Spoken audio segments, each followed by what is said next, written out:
ابراہیم علیہ السلام نے دونوں شکل کا انکار کیا.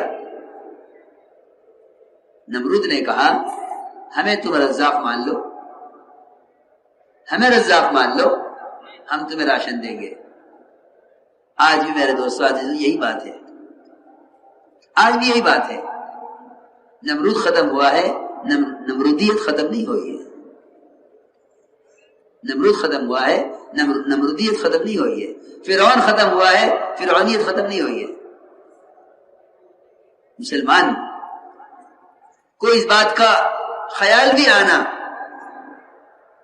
مسلمان کو اس بات کا خیال بھی آنا کہ ہمارا کیا ہوگا، یہ اللہ کی مدد سے محروم ہونے کے لیے کافی ہے.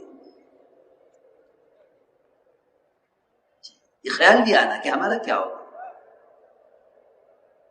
وہاں اس نے کہا مجھے رزاق مان لو، میں راشن جاری کر دوں گا. مجھے رزاق مان لو، میں راشن جاری کر دوں گا. حضرت فرماتے تھے کہ اللہ کی قدرت یہ نہیں کہ وہ زمین سے غلہ نکال رہے ہیں. اللہ کی قدرت یہ نہیں کہ وہ زمین سے غلہ نکال رہے ہیں. جس کو بندہ یہ کہے کہ دیکھو اللہ کی قدرت، یہ تو صرف غیروں کو، نہ جاننے والوں کو، نہ ماننے والوں کو دکھانے کے لیے ہے کہ غلہ کہاں سے آ رہا ہے، غلہ لانے والے کو پہچانو. یہ اللہ کی قدرت نہیں ہے، یہ تو قدرت کا تعارف ہے. یہ قدرت کا تعارف ہے، یہ قدرت نہیں ہے. ایک وزیر ہے، ایک وزیر کا تعارف ہے. وزارت الگ چیز ہے، وزیر کا تعارف الگ چیز ہے. سارا نظام کائنات یہ قدرت نہیں ہے، یہ قدرت کا تعارف ہے. ابراہیم علیہ السلام نے شکلوں کا انکار کیا، نمرود نے راشن بند کر دیا. قدرت اللہ نے یہ دکھلائی کہ مٹی سے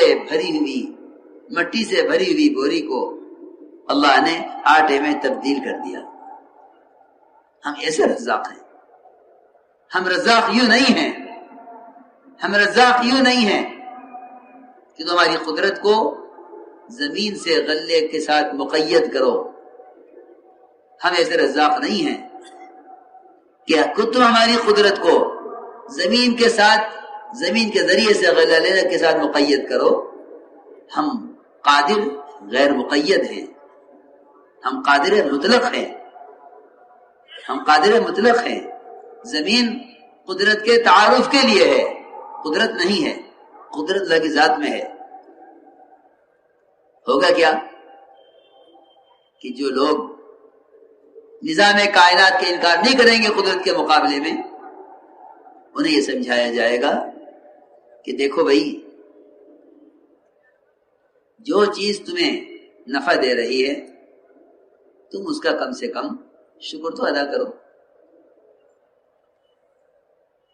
تم اس کا شکر تو ادا کرو. زمین تمہیں غلہ دے رہی ہے، زمین کا شکر تو ادا کر دو. میں آپ کو حضرت کی بات بتاؤں. حضرت فرماتے تھے جتنی بھی بتوں کی شکلیں ہیں یہ ساری شکلیں زمین کی پیداوار ہیں. لکڑی ہو، تانبا ہو، لوہا ہو، پیتل ہو، سب زمین کی پیداوار ہے. جب جز کا انکار کر رہا ہے تو کل کا انکار کیوں نہیں کرتا؟ جب جز کا انکار کر رہا ہے کل کا انکار کیوں نہیں کرتا؟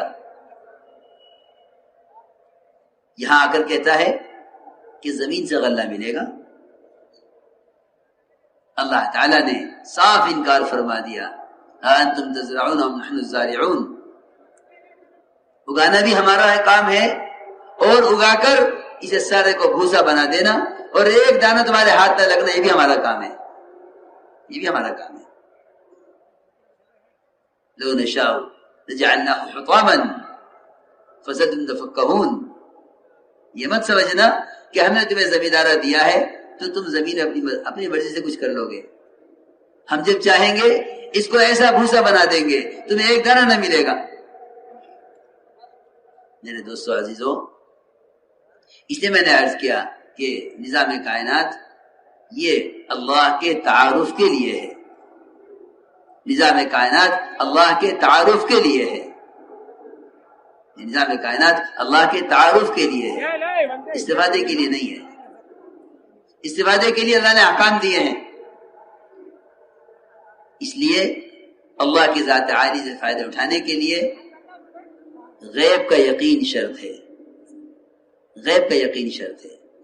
اس لیے سب سے بنیادی چیز ایمان بالغیب ہے، سب سے بنیادی چیز ایمان بالغیب ہے۔ محمد صلی اللہ علیہ وسلم جو خبر لے کر آئے، آپ کی لائی ہوئی خبروں کو تمام ظاہری مشاہدات اور اسباب کے مقابلے میں یقینی ماننا، اس کو ایمان بالغیب کہتے ہیں۔ جس چیز کی تصدیق دے کر کی جائے وہ ایمان نہیں ہے، جس چیز کی تصدیق دے کر کی جائے اس کو ایمان نہیں کہتے۔ ایمان بالغیب اصل ہے، ایمان بالغیب اصل ہے، جس چیز کی تصدیق دے کر کی جائے اس کو ایمان نہیں کہتے۔ اس لیے عجیب بات یہ ہے کہ حضور اکرم صلی اللہ علیہ وسلم نے اپنے صحابہ سے جب بھی کوئی وعدہ کیا، وہ وعدہ مشکل حالات میں کیا، تنگی میں، خوف میں، فاقے میں، مغلوب ہو کر۔ حدیبیہ میں وعدہ کیا فتح کا، یہاں فتح کی کوئی چیز نہیں ہے۔ خندق میں وعدہ کیا قیصر و کسریٰ کے محلات کے فتح ہونے کا، یہاں کھانے کو روٹی بھی نہیں ہے، پیڑوں پر پتھر بندھے ہوئے ہیں، حفاظت کا انتظام ہو رہا ہے، خندق کی کھدائی ہو رہی ہے۔ یہ بتلانے کے لیے کہ ہم پر ایمان لانا، ہم پر ایمان لانے کا تعلق مشاہد شکلوں سے نہیں ہے، ہم پر ایمان لانے کا تعلق نظر آنے والی شکلوں سے نہیں ہے، ہم پر ایمان لانے کا جو تعلق ہے وہ ہماری لائی ہوئی خبر کو ظاہر کے مقابلے میں یقینی ماننے پر ہے۔ ہم جو بھی قدم اٹھاتے ہیں ظاہر کے اعتبار سے اٹھاتے ہیں، وہاں جو بھی قدم اٹھوایا ہے غیب کی بنیاد پر اٹھوایا ہے۔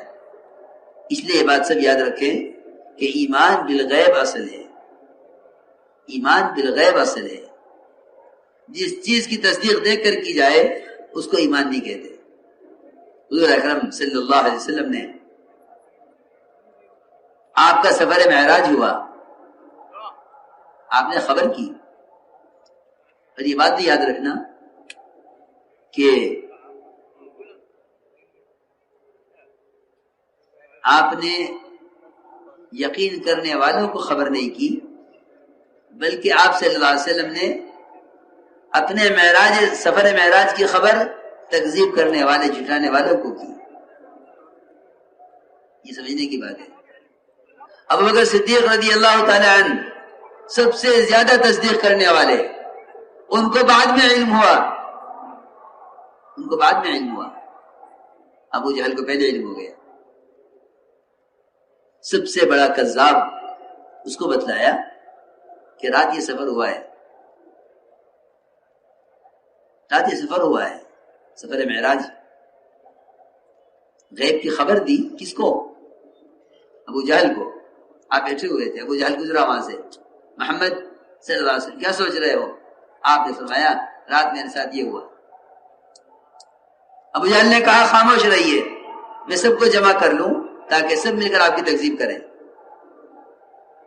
لوگ دوڑے ہوئے گئے ابو بکر صدیق رضی اللہ عنہ کے پاس، جا کے کہا کہ ابو بکر تمہیں خبر ہمارا ساتھی کیا کہہ رہا ہے؟ کیا کہہ رہے ہیں؟ کہ یوں کہتے ہیں کہ رات کے کسی ایک حصے میں جسم کے ساتھ مکہ مکرمہ سے بیت المقدس 1 مہینے کا سفر، اور وہاں سے آسمانوں کا لامحدود سفر، یہ رات کے کسی حصے میں ہو گیا۔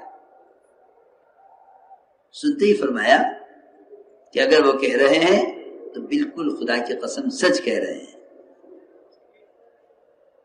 بالکل سچ کہہ رہے ہیں، ہم یقین کرتے ہیں۔ اگر کہہ رہے ہیں تو سچ کہہ رہے ہیں، ہم یقین کرتے ہیں۔ یہی بات